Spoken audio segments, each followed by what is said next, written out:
बाबूजी ऐसा दीदी मैंने पता नहीं आप जैसी बहन मिलेगी। मैंने बहुत अच्छे कर्म किए होंगे जो आप जैसी दीदी मिली है। मैं बहुत खुश हूँ आपसे दीदी। जब मेरा बुरा वक्त आया मेरे अपने सब साथ छोड़ गए, लेकिन आप मेरी ढाल बन गई। आपने मुझे जो खुशी दी है मैं आपका आभारी हूँ और मैं खुश हूँ आपसे। मैं सबसे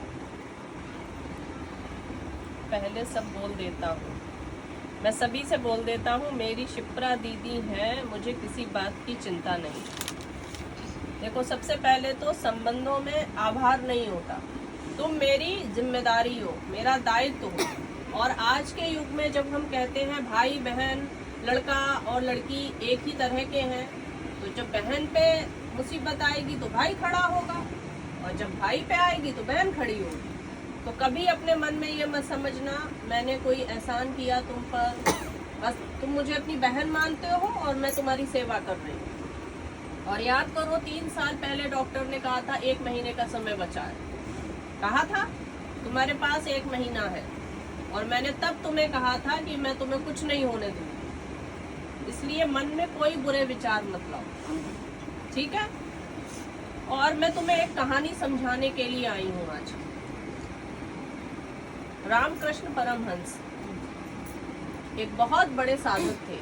इतने बड़े साधक थे कि काली माँ उनके आगे नृत्य करने लगती थी, काली माँ प्रकट हो जाती थी उनके सामने। उनको अपने अंतिम समय में गले का कैंसर हुआ, तो सारे भक्त उनसे ये कहते थे जब काली माँ प्रकट हो जाती हैं तो तुम उनसे मांग लो कि मेरा पीड़ा खत्म कर दो, मैं बहुत दर्द में हूँ। वो तुम्हारे जैसे बहुत दर्द में थे। तो उन्होंने कहा कि ये मेरे प्रारब्ध हैं, काली माँ से मैं मांगूंगा तो वो दे देंगी प्रकट होके, मेरी पीड़ा भी खत्म कर देंगी।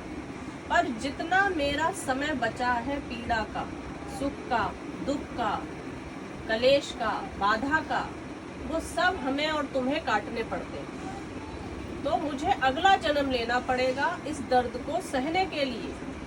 लेकिन अगर मैं इसी जन्म में इसे सह के खत्म करूंगा तो ये दूसरे जन्म में दर्द पीछा नहीं करेगा। इसे ऐसे समझो, अपन अपने बच्चों से कहते हो, तुम अपने बच्चों से क्या कहते हो, आज का होमवर्क आज ही खत्म करो। अगर आज का होमवर्क आज खत्म नहीं किया जाएगा तो क्या होगा, कल का भी मिल जाएगा। तो कल तुम्हें आज का भी करना है और कल का भी करना है। तो अपना आज का होमवर्क आज करो, कल का कल करो। तो ये कुछ तुम्हारे प्रारब्ध बचे हैं, लेकिन तुम भगवान का धन्यवाद करो, तुम्हारे इतने बुरे कठिन दर्द वाले समय में भी सीता जैसी पत्नी तुम्हें मिली जो हर कदम का तुम्हारा साथी बन के चल रही है। किसी ना किसी रूप में नर्मदा जी तुम्हारे साथ है, चाहे मेरे रूप में हो, चाहे मौसी के रूप में हो, चाहे सीता के रूप में हो। तुम्हारा कठिन समय भी कितना सरल है। बहुत बड़े करोड़पति लोगों का भी इलाज इतनी स्वच्छता से, इतनी आसानी से, इतने अच्छे हॉस्पिटल में नहीं चलता जैसे तुम्हारा चल रहा है। तो सदैव अपनी अच्छी चीजों को देखो। कई बार तुम्हारे मन में ये भाव आता होगा ये जीवन समाप्त कर दो, अब और नहीं सहा जाता दर्द, है ना। कई बार है, मानव स्वभाव है।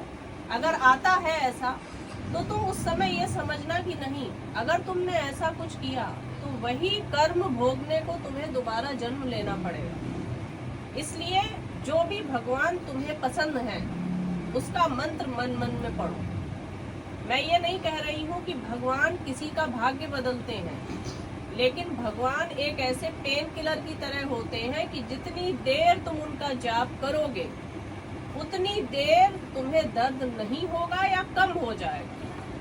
तो जितनी देर अकेले बैठे हो उतनी देर जप कर दो। तुम्हारी शक्ति को क्षीण देखती है, तुम्हें परेशान देखती है, तो सीता भी काम नहीं कर पाती।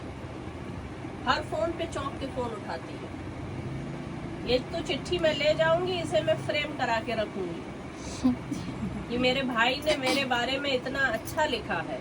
वरना ऐसे भी भाई या बहनें करती रहती है, मानते नहीं है एहसान। मेरा भाई कितना अच्छा है, मान तो रहा है मैंने सेवा की, है ना। तो इसलिए किसी भी तरह से बिल्कुल तुम हर चीज से बेफिक्र हो जाओ, मैं हूँ।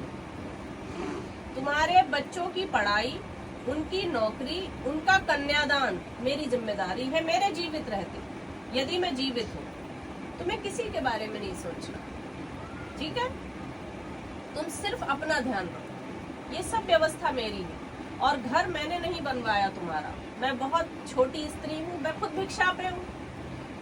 मैं अपने भी किसी सामान के 10 रुपए के लिए दूसरे पे निर्भर हूँ, तो मैं तुम्हें कुछ देने लायक नहीं। बस तुम्हारी भगवान ने पुकार सुनी, तुम्हारा पहुंचाने को सामान मेरे द्वारा तुम तक पहुंच गया। आज तुम अपनी छत पर बैठे हो, ये बहुत बड़ी बात है। मेरी हैसियत नहीं है मैं किसी को घर दे पाऊँ। ये सीता की सेवा है और तुम्हारा साहस है जो आज हम ये कर पा रहे हैं। अपना किसी के ऊपर कर्जा नहीं है, तुम्हारा अपना मकान है, बच्चों की पढ़ाई नौकरी मेरी जिम्मेदारी। सब चीज से मुक्त होके अपना ध्यान रखो, ठीक है? इन्हें कॉफी पिलाओ।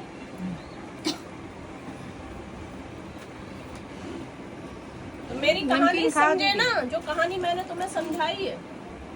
बार बार जन्म लेना पड़ेगा उतने हिस्से का दर्द सहने का। सो भगवान से कहो इसी जन्म में मेरे सब कष्ट काट दो।